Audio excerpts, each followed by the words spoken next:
Investigators still have no answers about why Las Vegas shooter Stephen Paddock did what he did. What we continue to investigate is whether anybody else may have known about this incident before he carried it out. Extreme weather, yes, again. Tropical storm Nate turns into a hurricane overnight, killing at least 24 people now across Central America. 3 people have been arrested and charged in connection to an ISIS-inspired terror plot that prosecutors say targeted New York City concerts, subways, and landmarks. ISIS is making a concerted and constant effort to establish both a network as well as folks who will be able to execute attacks here. With dozens of senior military officials flanking him, President Trump says this is the calm before the storm. Reporters tried to get clarification from him, but to no avail. What did you mean by calm before the storm? You'll find out. Joining Representative Scalise to catch his pitch is Special Agent David Bailey.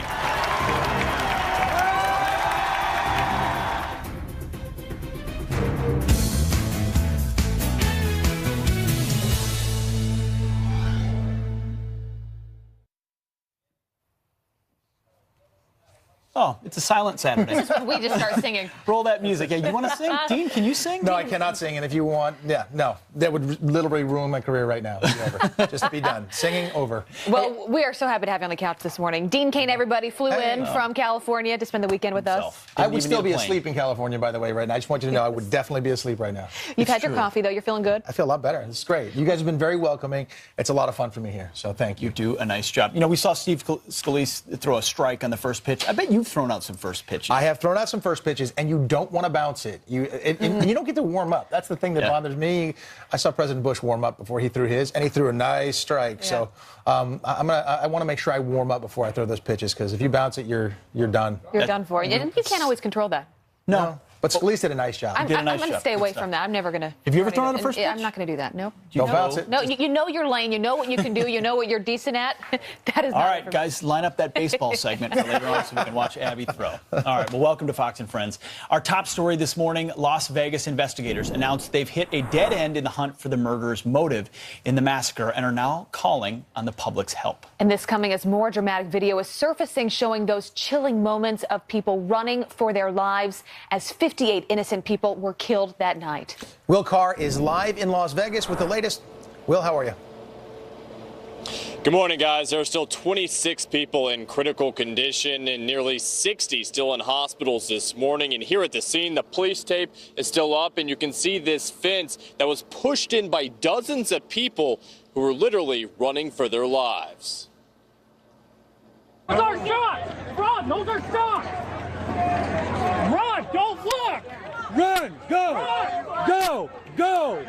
Everybody go! As more and more video comes in, authorities are still struggling to find a motive. We do know the FBI is talking to Stephen Paddock's girlfriend, Mary Lou Danley.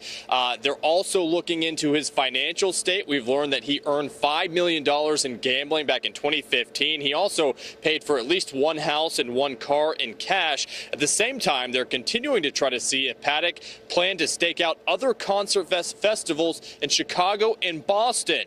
Now, it comes as Vegas is taking the time to remember the victims. There's a memorial that is now set up in front of the iconic Welcome to Las Vegas sign. A carpenter from Chicago drove down and he set up 58 wooden crosses. Each cross has a picture and a name of each individual victim. It is a powerful thing to walk through, and it's very emotional as well. It's heartbreaking. It's heartbreaking to physically walk through and see how many people were killed. I mean, you walk through and you can feel that, and it's heavy. It's uplifting at the same time to see so many people come out and leave flowers and candles.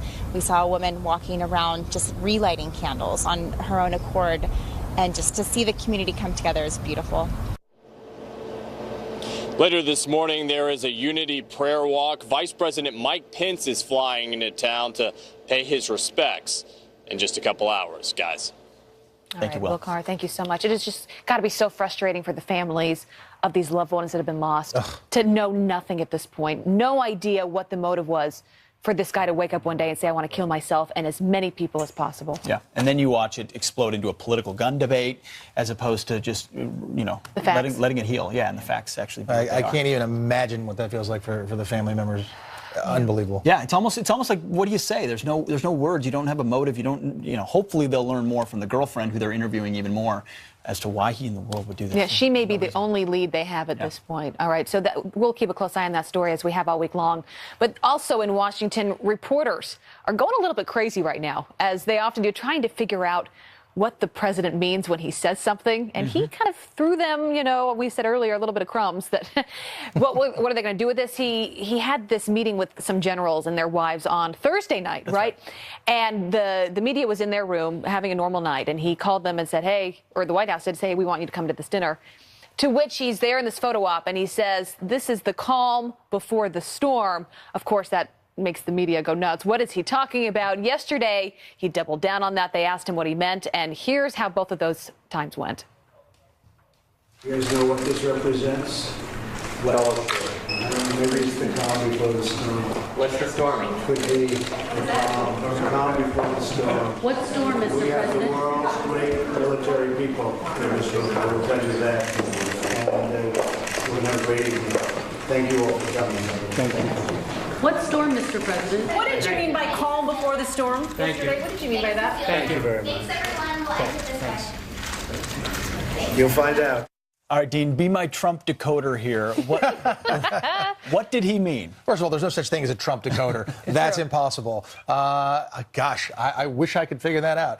It feels like, we said earlier, I think he's just trolling the audience, the media, and he wants to keep people, I think, on their off balance. He's certainly not going to tell you when he's going to pull troops out of a place or telegraph his moves. And maybe that's effective. I don't know yet. Well, that's been his approach, to your point. He said, I want to be unpredictable. So if you're in Pyongyang, or you're in Moscow, or you're in Tehran, you're saying, was that us? Does he mean us? Where's the calm?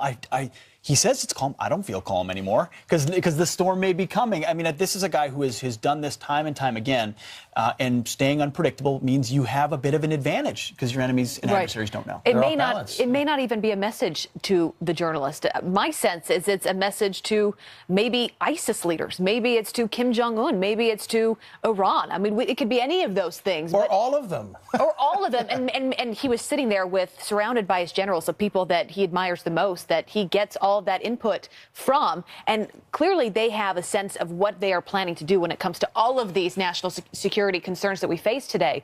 So he knew what he was doing there. My sense is they're talking about something specific. It might be what's going on with the fight against ISIS. It may have to do with Iran and North Korea. We're going to have to wait and see. We'll find out. Maybe he just sat there and said, this sounds good to say right now.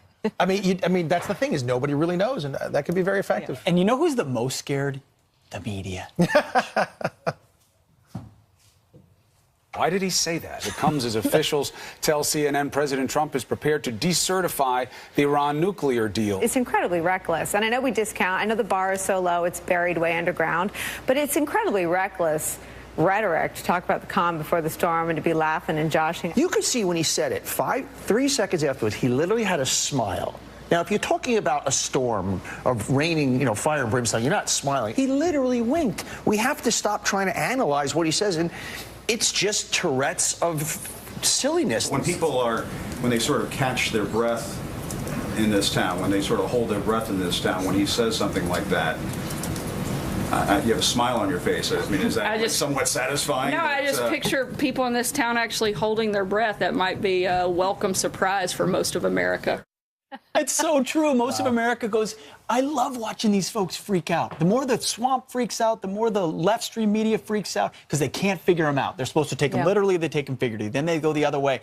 And their freak out is our enjoyment because this is serious times. He's a serious guy, but you can also wink at some people and confuse them. And you know what? The media doesn't always need to know every little thing. We were talking about this shooter in Vegas. There's probably a lot the officials have not told the media to figure out exactly what happened here. That is the same way for national security. There are things that go on behind closed doors that the media shouldn't know about because what do? They leak it to the public. It's an important job that the media plays, but a time and place for that. And I think that we're seeing that play out right here. Absolutely. Well, your comments have been pouring in. You can always email us at friends@foxnews.com. Vic on Facebook says, only the fake news media and the Democrats are in a frenzy. The rest of us have an idea of what the president is doing for America. Exactly.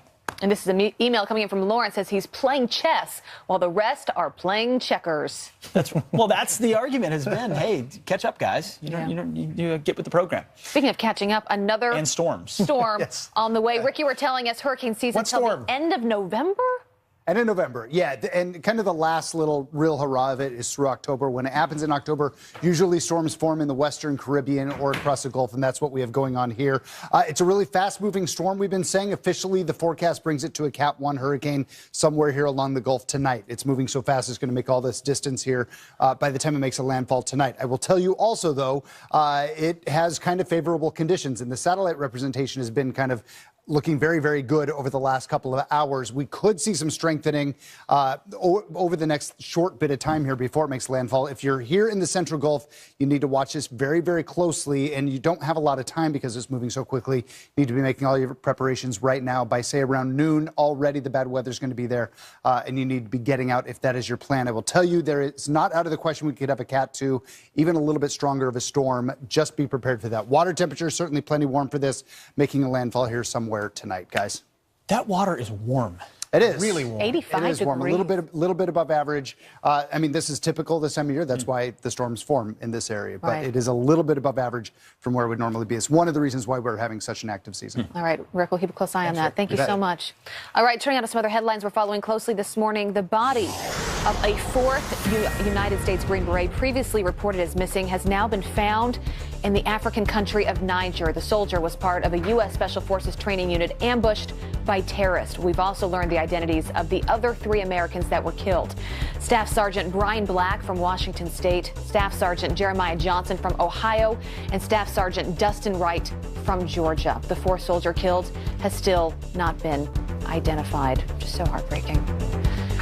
In this story, Hollywood mega producer and major Democratic donor Harvey Weinstein facing a massive sexual harassment scandal. He has been put on indefinite leave of absence from the Weinstein Company after the New York Times exposed nearly 3 decades of accusations against him from female employees. Weinstein campaign donations to top Democrats, including Elizabeth Warren, well, they are now being given away. Most of them now giving the funds to women's rights foundations. Weinstein was also a frequent visitor at the White House during the Obama years. He reportedly visited up to 13 times. Terrible story. And an emotional moment for House Majority Whip Steve Scalise, who fired up the crowd by throwing the ceremonial first pitch at the Washington Nationals playoff game against the Chicago Cubs last night. Watch this. Ladies and gentlemen, Special Agent David Bailey of the U.S. Capitol Police and U.S. Representative Steve Scalise. Scalise driving a strike right to Capitol Police Officer David Bailey, who was part of Scalise's security detail when he was shot at a congressional baseball practice back in June. 2 other victims of the shooting later joining Scalise near the mound. You can see them all there. What a powerful moment that is. Super cool. Yeah. That is extremely cool, and God bless Scalise getting back there and doing it. Right back at it. And throwing a strike. Yeah. Love it. I like it. All right, well, coming up, are Republicans falling into a trap by working with the Democrats on gun control? We're going to ask Republican Congressman Sean Duffy next. Sorry about that, Sean. And I talked to my dad, a new ambassador to Russia, John Huntsman. Let's start with the question you get all the time. Why do you want to do this? His answer, plus the topic that got both of us pretty emotional. My dad's never emotional. Is he really? I'm serious about that. I've only seen him cry once in his life. That's coming up.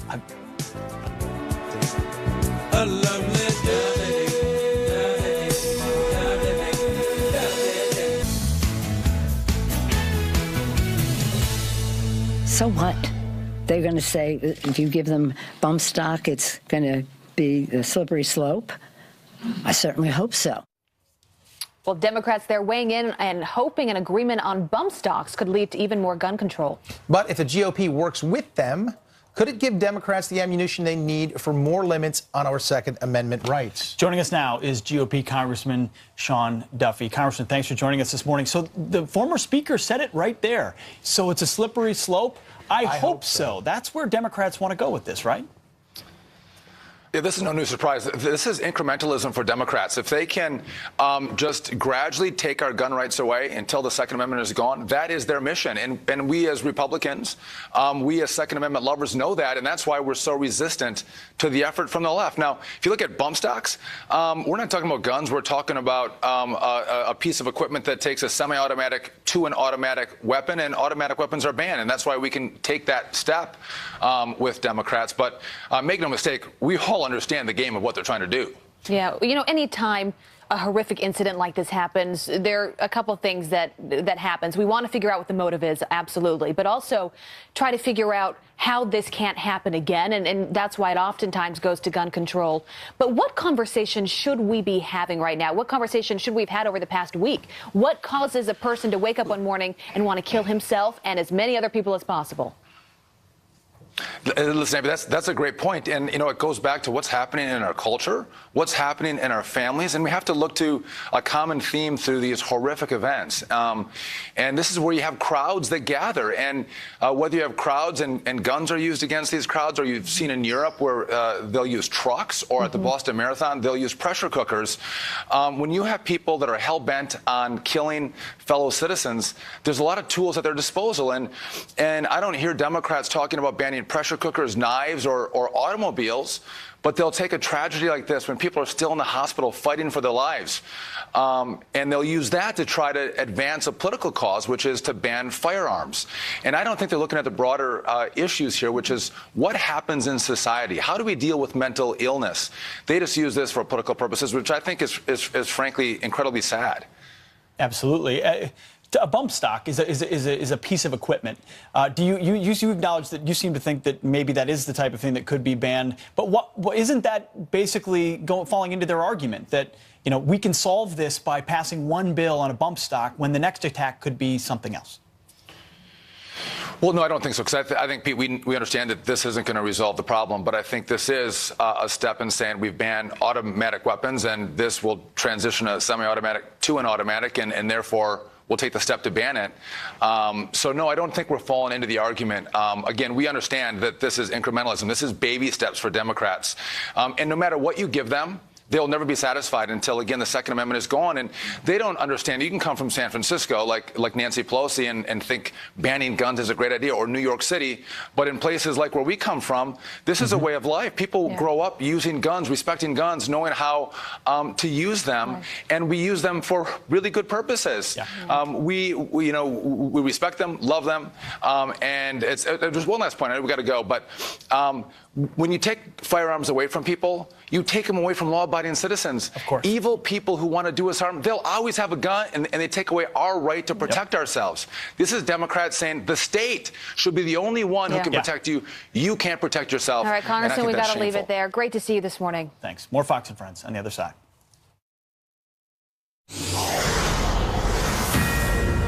We are back with a Fox News alert. Louisiana bracing for impact as Hurricane Nate barrels toward the Gulf Coast. The mayor of New Orleans issuing mandatory evacuations after the storm has already killed at least 24 people in parts of Central America. Rick Leventhal is live in New Orleans with more on this latest hurricane. Rick.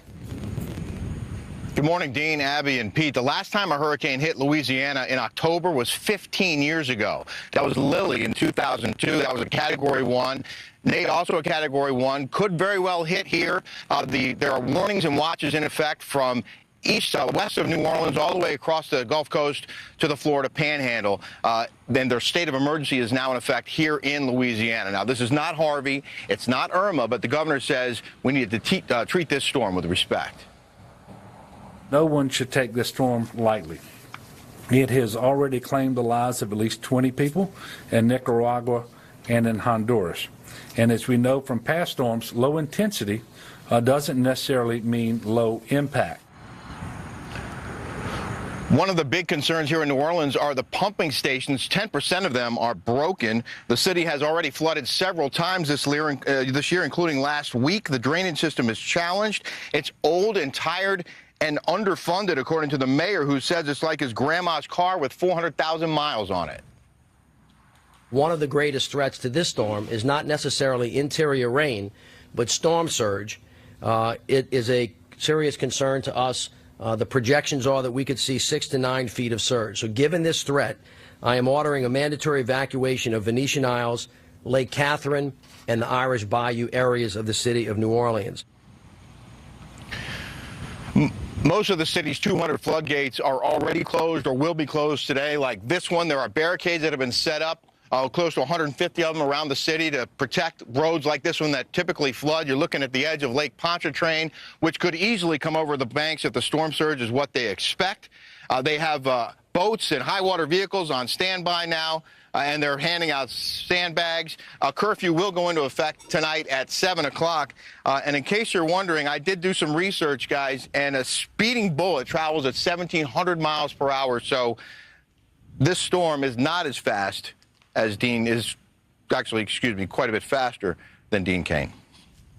It's true. Well played, Rick. Thank you so sir. much. Well we'll check done. in with you later. Nice job. Thanks, Rick. I bet you get those all the time. I do, but I like it. It's all right. I accept it and I embrace it. Superman is here. Well, he has Speaking of Superman. That's true. A real-life Superman. He has served our country as U.S. ambassador to Singapore, China, and now to Russia. And he also has a special connection to this one right here. Yeah, that's right. My dad is about to step into the role of working on one of our most rocky international relationships. But before he and my mom moved to Russia, they're actually on their way now. I sat down with him to have a one-on-one chat. Here's how that went. Let's start with the question you get all the time. Why do you want to do this? It's not an easy role. Can I just say at the outset, Abby, that this is about the height of awesomeness to be interviewed by my daughter? But thank you for asking. The answer is very simple. Service is the price you pay for citizenship in the greatest country of the world. That's how you've raised all of us 7 kids. Russia We've tried. is so politically divisive. How do you rise above that and focus on the issues at hand? You have to understand that there's a political track that people read about in the newspapers on a regular basis that will play out as it will. And then there's another track that has to do with the bilateral relationship, the country-to-country aspects of the United States and Russia. We've been hand in hand on the same team in wars before in history. We found ourselves on the same page of certain issues before, but today the relationship's at an all-time low. I just have to be very frank about that. Because you've had all of those meetings with the president, with Rex Tillerson, with James Mattis. Are you all on the same page? What I love about the president is he's a problem solver. The Secretary of State is a problem solver. General Mattis, our Secretary of Defense, is a problem solver. So you're surrounded by people who understand the realities inherent in a difficult U.S.-Russia relationship. Someone you won't always be on the same page with is President Vladimir Putin. I know you can't talk a lot about that interaction, but talk about the morale in Russia right now, because over 700 employees have now been sent home, punished by the Russians. It's really unfortunate that the Russians made the decision that they did to substantially cut our diplomatic presence in Russia. We all know that we're facing difficult times, probably the most difficult period in the relationship since the end of the Cold War. This is a little bit like 1986 all over again, where we went through the same kind of tit for tat, which serves really no purpose at all. What's going to be your greatest challenge? I think personally, Abby, the greatest challenge will be showing that we can achieve results in this relationship that are good for the people of America and good for the people of Russia. Because the last thing I want to tell the President or the Secretary of State or the Secretary of Defense in the months and years ahead is, we did our very best, sir, but we didn't get anywhere. I think the taxpayers expect more than that. I love what you say about our military and my brothers. They're serving this country and they're proud to do so. Do you worry where the country is right now, that we are losing that sense of service? I think we are still the greatest country on the face of the earth when it comes to our commitment to service, our volunteer spirit. Show me another country in the world that turns out during a time of need where neighbors are helping neighbors and friends are helping friends. You know, sorry to even talk You're going to about make me cry. Don't do that. It's a unique place. And I don't think that we're less weak today. I think we're stronger. I really do. We have our divides. We have the issues that polarize people. but we also have some central strengths that are rallying points. All right, I'm going to put you on the spot now. You speak fluent Mandarin. We know that. How is your Russian coming? Both of the toughest languages you could probably ever try to learn. Well, let me say that my colleagues in the embassy mentioned the other day that my Russian is spoken with a Chinese accent. Wow, you've done some amazing interviews. Was you more nervous interviewing your own dad? I think we both were. So when he got emotional, there's a lot on his plate right now and a lot of challenges ahead, but also that was the moment we said goodbye. So I'll get emotional if we keep talking about it. So there was just a lot in that moment on live television, but he's an incredible man, and there's no place I'd rather give him up to than this country. Good stuff. That's cool. But it's also his daughter's interviewing him. How can you not be emotional? All right, well, coming up, if the dead could talk, Chuck Schumer says the people murdered in last week's terror attack were definitely on his side before they died. They want more gun control. Dan Bongino on that next.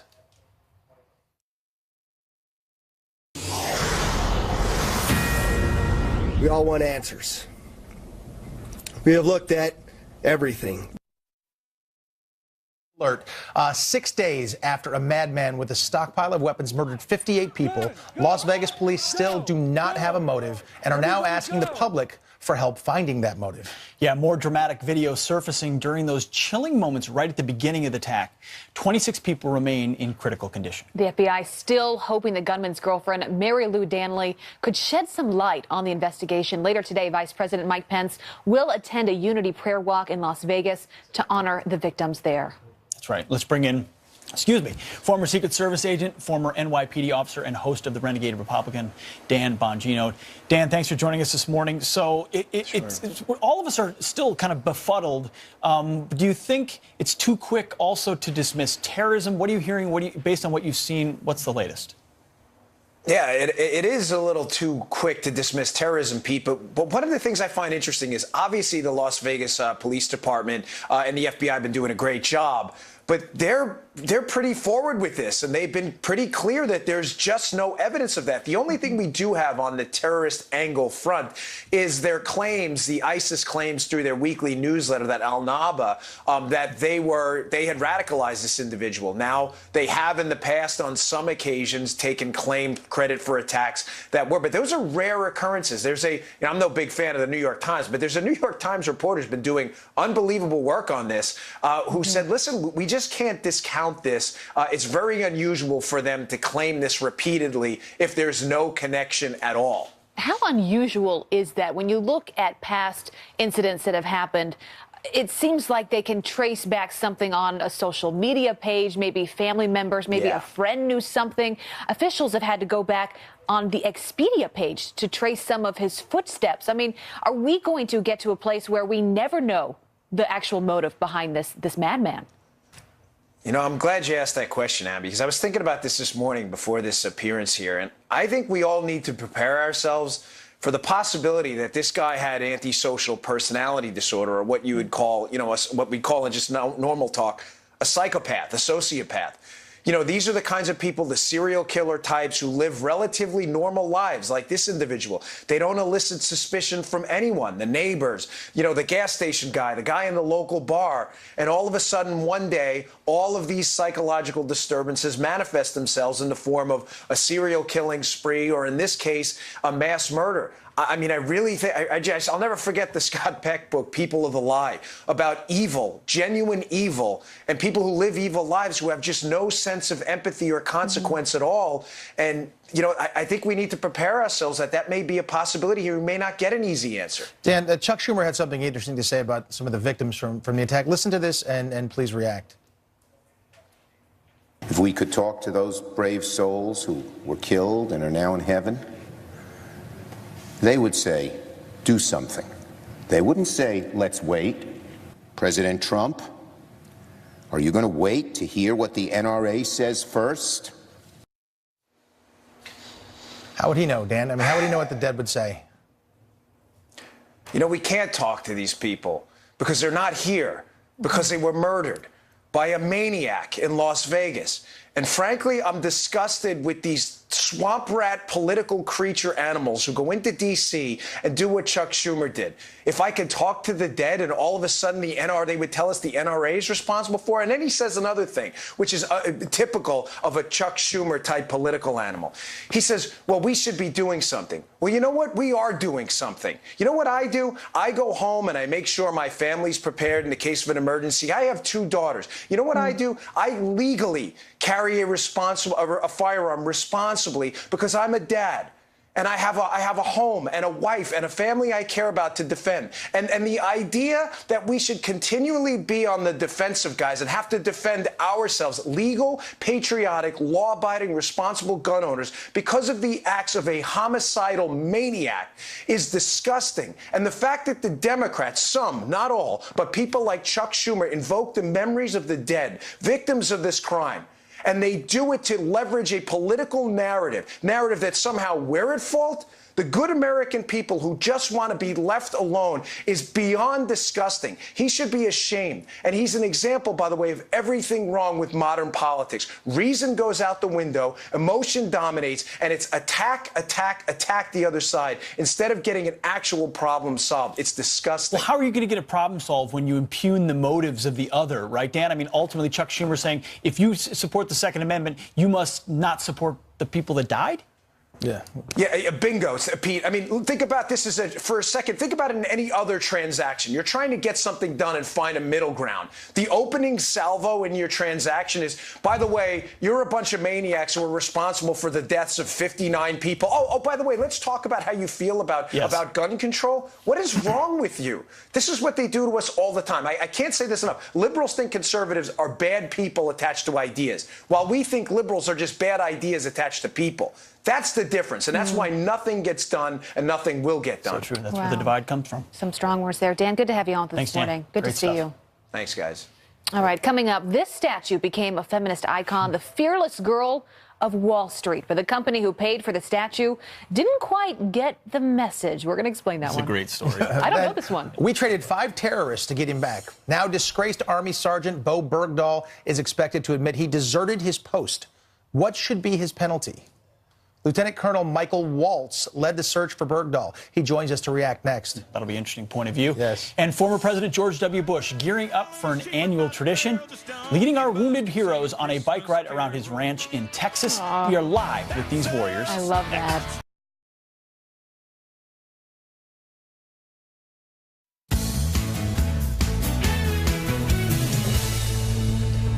And we are back with some quick headlines. The Fearless Girl statue in New York City is supposed to stand for equal pay for women, but the company that paid for it apparently doesn't believe in that cause. The Boston-based firm paying $5 million to more than 300 female employees, only after an audit exposed they were being paid less than men. The statue was installed earlier this year on Wall Street and became a symbol of female empowerment. Wow. And this Dr. Seuss mural is being removed from a Massachusetts museum because some people consider it racist. It's all because of this Chinese character that's depicted with chopsticks and other stereotypes. The mural will be replaced by another Dr. Seuss story. All right, Dean and Pete. Oh, relax, everybody. Wow, yeah, that's Dr. Seuss. Yep. Yeah, shame on that. All right, Bo Bergdahl, the U.S. soldier held captive by the Taliban for 5 years, now reportedly ready to admit he's a deserter. According to the Associated Press, Bergdahl will plead guilty to desertion and misbehavior before the enemy rather than face trial for abandoning his fellow soldiers in Afghanistan in 2009. Joining us now with his reaction, former Green Beret commander, Fox News contributor, and author of the book Warrior Diplomat, retired Lieutenant Colonel Michael Waltz, the lead who led the Special Forces search for Bo Bergdahl. Colonel, thanks for being here. You literally took command of the Special Forces unit in eastern Afghanistan the day Bo Bergdahl deserted his post. He's pleading guilty to this. It looks like he will, and I bet you believe rightfully so. Well, I am happy to see Bergdahl finally step up and take accountability for his actions, for the soldiers that he put in danger that were directly involved in the search for him, but also for all the soldiers all across Afghanistan who didn't have the assets they needed, air support, medevac, intelligence assets, because they were all shifted to look for Bergdahl. Susan Rice said that Bo Bergdahl served with honor and distinction. How do you feel about that comment? Well, here we have the soldier himself, Bergdahl himself, saying and admitting and pleading guilty for deserting. So I think this is about justice, guys, for what he did. But it's about, it's also about who's going to be held accountable for the implications of the trade, of trading the Taliban's, some of their top 5 leaders for this deserter. Where are those 5 today? Are they recruiting? Are they fundraising? What about soldiers who are harmed indirectly going forward as a result of this trade? And then also, this is about accountability and justice for other hostage families that were held and are currently held all over the world, who are asking themselves, well, why didn't the Obama administration trade or make some type of concession for our loved one? Why would they trade and give the enemy this type of concession for a deserter, but not for folks like Kayla Mueller and Jim Foley, aid workers and others who are trying to do good around the world? And then finally, guys, we have hostages held in Afghanistan and Pakistan still today. And the terrorists are still thinking they can get some type of concession because of the precedent that was set by this trade. So there's still accountability to be held here, in my mind. Colonel, how soon did you know that he had deserted? They said honored and distinction. How soon did you know? Was it hours? Was it days? Well, during the search, we knew that he had deserted. He stacked up his gear on his cot, his body armor, his weapon, his night vision, his helmet, and he had sent emails over to his family, expressing his dissatisfaction with what America was doing in Afghanistan. So we knew he deserted, but it's very important for folks to know we did not let our foot off the gas at all in terms of the search for him, because we knew he would be a major, major propaganda victory for the Taliban and the Haqqani and the terrorists over there to be able to capture him and use him in videos like they did denouncing the United States. And extract 5 of theirs for one of our That's worst, right. unfortunately. But you were a leader of the best who went after him regardless. Michael Waltz, thank you very much for your time and this amazing expertise. We appreciate it. Okay. Yeah, thank you, Michael. Thank you. All right, it's the comment that has everyone buzzing. President Trump's calm before the storm. The White House won't say what he means, but what do you think? Your emails are pouring in. These will be good to read. We can't wait. And former President George W. Bush gearing up for an annual tradition, leading our wounded heroes on a bike ride around his ranch in Texas. We know he's passionate about this issue, and we're live there with the latest next.